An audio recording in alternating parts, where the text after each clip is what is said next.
Hello, this is Archie Dunlop with Talking Astrology with Archie on Tuesday, May the 23rd, 2023. I want to start by reminding everyone how these videos work. So what I do is I ramble for a bit at the beginning and then I look at my chosen chart or my chosen topic. Then I consider the day's astrology and I do 12 forecasts for each of the 12 signs. And finally, I do an I Ching reading. You know, the I Ching is kind of my alternative oracle.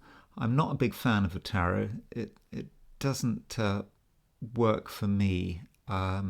Certainly not as well as the I Ching. I mean, the great thing about the I Ching is you get advice.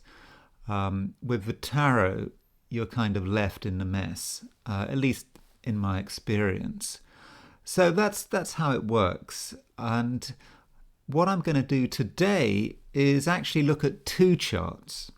One of them is going to be the chart of Bill Gates, and the other one is a chart of Jeffrey Epstein.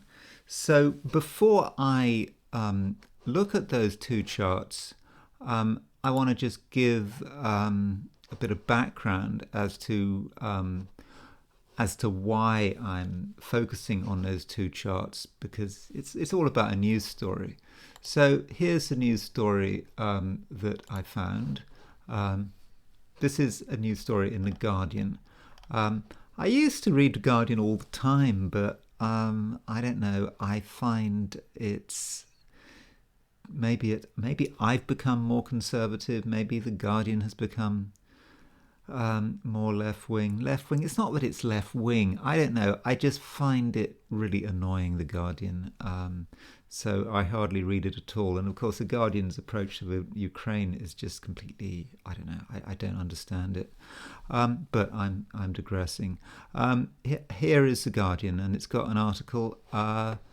Jeffrey Epstein allegedly tried to extort Bill Gates over extramarital affair. So, let's see what this article says. The convicted sex trafficker Jeffrey Epstein, God, is it Epstein or Epstein? I think it's Epstein. The convicted sex trafficker Jeffrey Epstein appeared to threaten Bill Gates and tried to blackmail the multi-billionaire over his extramarital affair with a Russian bridge player, according to a new report published by the Wall Street Journal. So according to the journal, sources familiar with the matter said that after Epstein found out about the Microsoft co-founder's affair with Russian bridge player Mila Antonova, he threatened Gates into reimbursing him for tuition costs that Epstein had initially covered for Antonova to attend software coding school. Anyway, the story goes on. I think if you want to know more details, you can look it up. But it's the charts that interest me. So, you know, why are these two people really involved with each other? What's the connection between the two? Is there any connection? So let's look at the charts. So here is a chart of Bill Gates, one of the richest men in the world. You know, a few days ago I looked at the chart of Elon Musk, asking why is Elon Musk one of the richest people in the world. You know, with Bill Gates, he's a Scorpio. I mean, he's got a lot of stuff in Scorpio. He's got Sun in Scorpio, Venus in Scorpio, and Saturn in Scorpio. So what does that say about his success being a Scorpio? Well, Scorpios just often have a very good understanding about the way things are. They can feel the way people are. They can feel the way things are going. So in some ways that's perhaps the engine of who he is. Now, Elon Musk didn't have any fire in his chart. Now, we can't say that about Bill Gates. Bill Gates has got the moon in Aries conjunct the midheaven. So in astrology, when you have the moon in Aries, the moon in any sign conjunct the midheaven, it can often mean dealings with the public, in a favourable sense. Someone who is in the public eye, who knows how to handle himself or herself in the public eye. So there is his moon in Aries, very, very prominent. But this moon is opposition Mars. That's a bit strange. I mean, the traditional view of Bill Gates is that, he's a calm, sensible kind of person whose words, make sense. And moon opposition Mars is quite tempestuous. Although the moon is often related to the women in his life, and maybe the women he's attracted to, maybe his former wife. So that might be the kind of person his former wife is. I don't know. But he does have moon opposition Mars. A medieval astrologer said of moon-Mars contacts something like, "The woman is right, I'll warrant." Now, what he means by that is it's a piece of advice. Don't argue with women. And so Bill Gates would be given the same advice. So if he gets married, when he gets married, he should have just perhaps done what his wife told him to, in order to have a quiet life. So anyway, he's got moon opposition Mars. As far as his relationship to women is concerned, we also see that he's got Venus conjunct Saturn. So this article in The Guardian was talking about his relationship with a bridge player. I'm very glad that people still play bridge. It's a difficult game, and it's up there with chess. It's a really good game, bridge. But you have to be clever. I'm not really clever enough to play bridge. But yeah, I would recommend trying bridge. But so yeah, it's great that people are still playing bridge, Venus conjunct Saturn. That may say something about his relationship to women in general. Donald Trump had Venus conjunct Saturn. There's a certain sense, perhaps, to objectify women,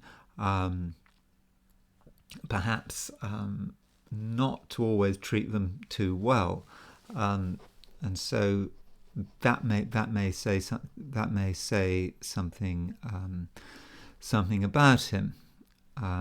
So that's Bill Gates. A few words about Bill Gates. Now we turn to Jeffrey Epstein. Jeffrey Epstein, of course, he's dead. What's interesting about Jeffrey Epstein is that he has got a Venus-Mars conjunction in Pisces. Now, Venus-Mars is about sexuality, and it's in the. No, we don't have a time of birth. This is just set for noon. So if you've got a Venus-Mars conjunction in Pisces, there's something strange going on. Certainly, it's about its sexuality. It's about the fluidity and perhaps weirdness of his sexuality, maybe because it's in Pisces. Pisces is a kind of a weird sign. It can have some strange proclivities. Should also be said that Pisces rules the feet. I don't know. You could argue that Venus-Mars conjunction in Pisces represents a foot fetish. I don't know whether Jeffrey Epstein had a foot fetish. As far as I'm concerned, he didn't. I don't know. I haven't a clue. But that's just one way of thinking about it.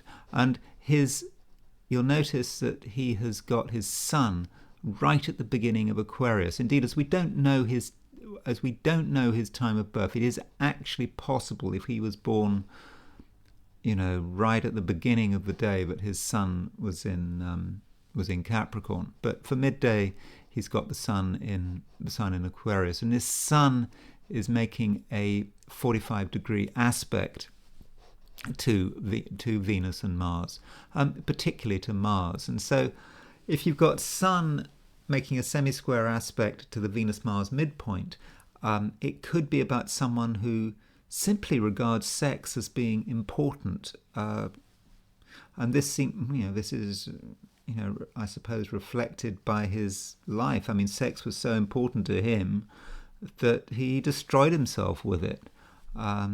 It was the only thing maybe that really mattered, and he couldn't help himself.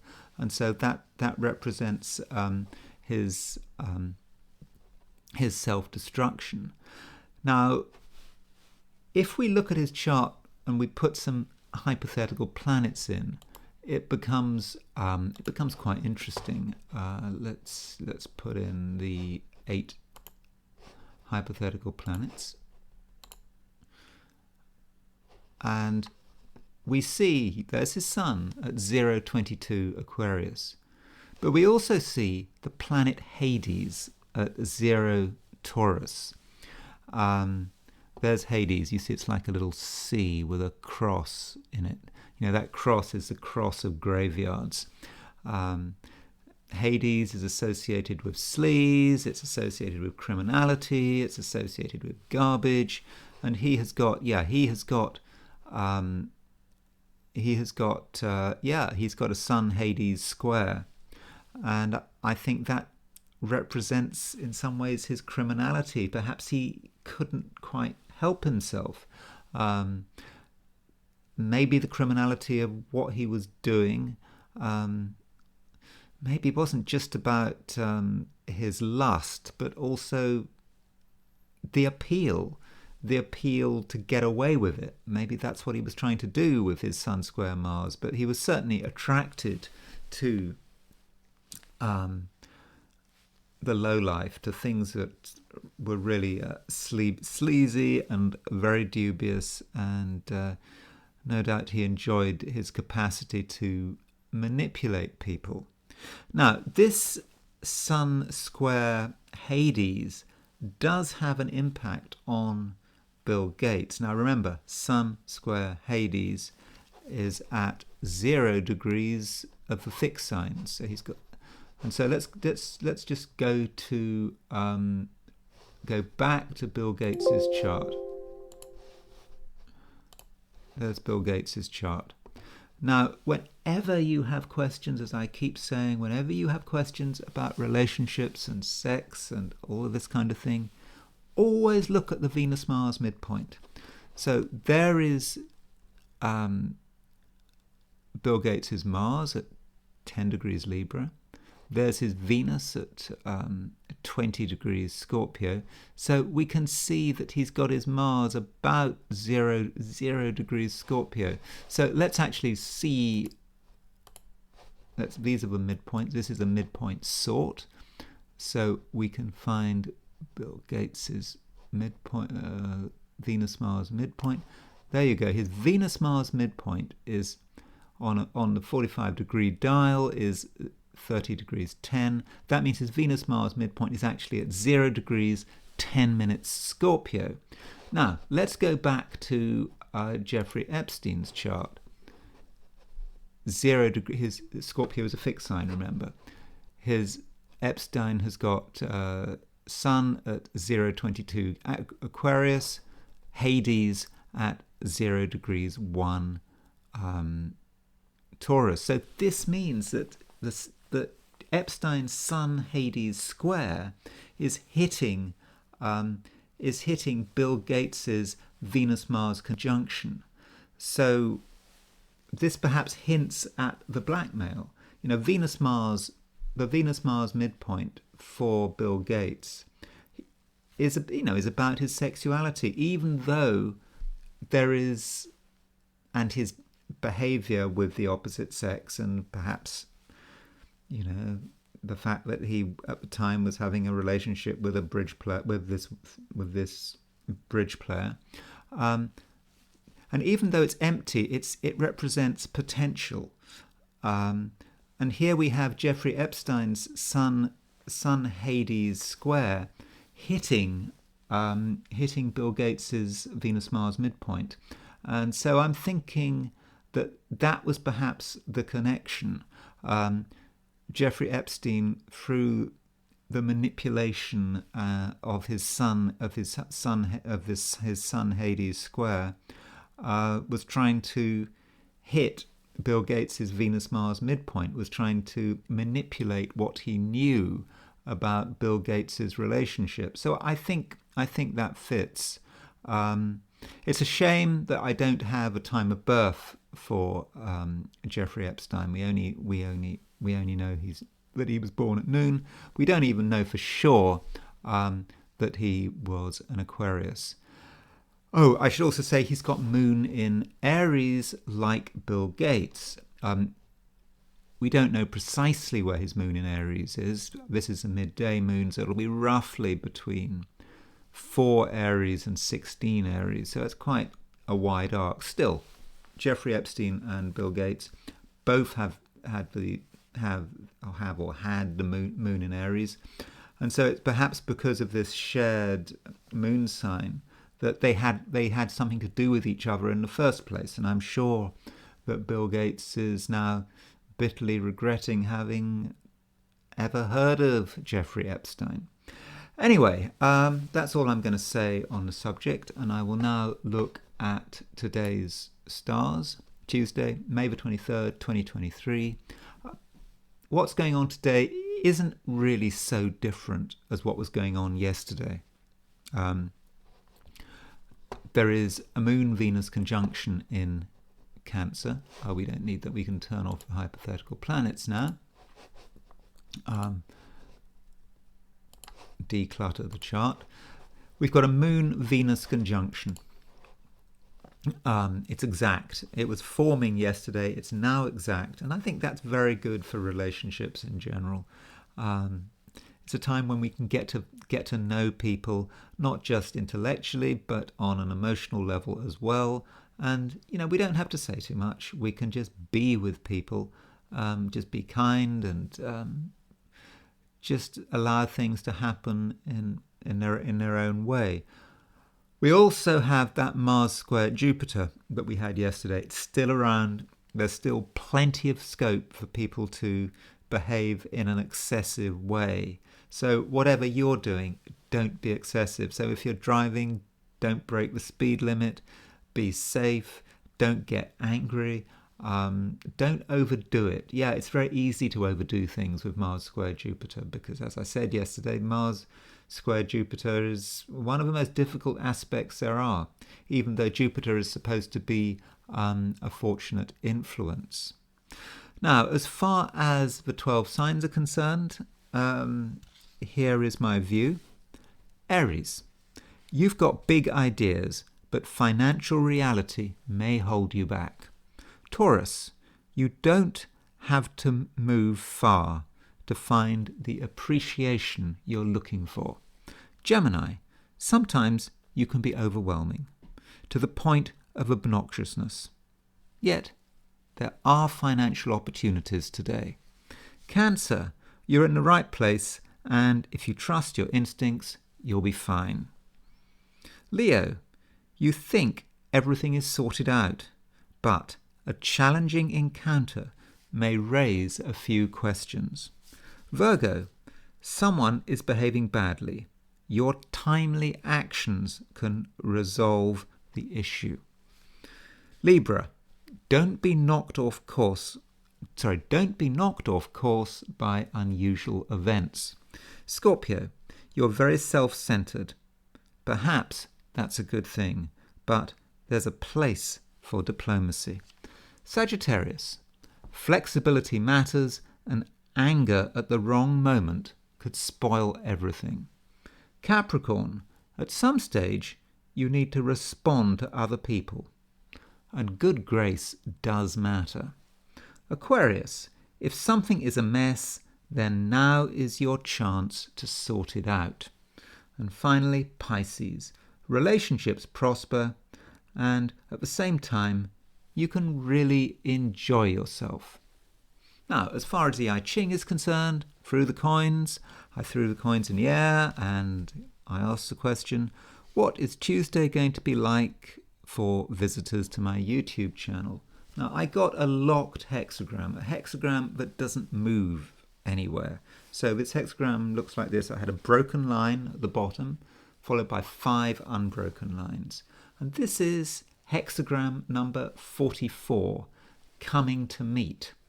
It seems that someone wants to get to know you for whatever reason. And it seems straightforward.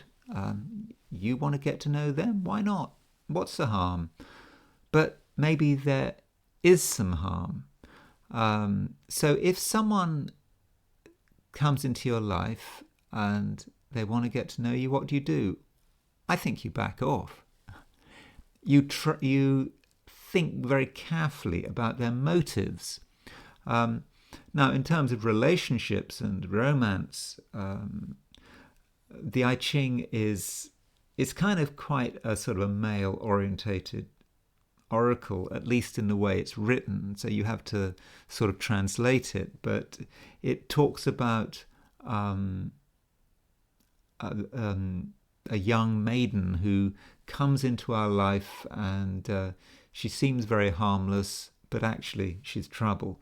But you can translate that into a less gendered image. So anyone that's trying to come into our life, someone who's trying to sell something, someone who perhaps is being flirtatious, someone on the phone talking about the products that you might be interested in, all that kind of stuff, nuisance phone calls, all of that. We just have to say no. It might seem harmless, what we're being offered, but it's not harmless. Everything is strings attached, and there's certainly no such thing as a free lunch. So if you bear that in mind and you don't trust anyone, then it should be a good day. So that's all I'm going to say, and I will talk to you tomorrow.